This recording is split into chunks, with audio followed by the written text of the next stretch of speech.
मैं अपने आखिरी खून के तप्पे कतरे तक इस मुल्क के लिए लड़ूंगा। पहुंचा फिर से तू अड़ जा, फिर से तू डट जा, फिर से वो बल्ला घुमा।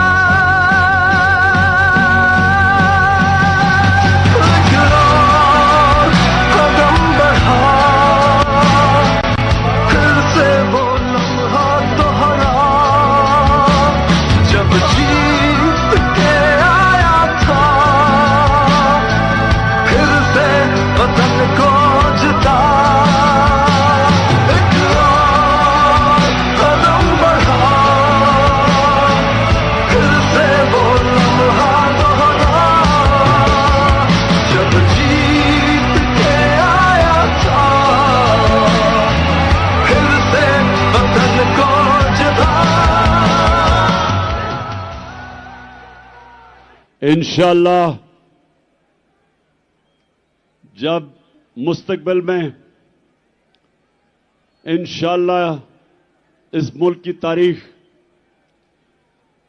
इस चीज की गवाही देगी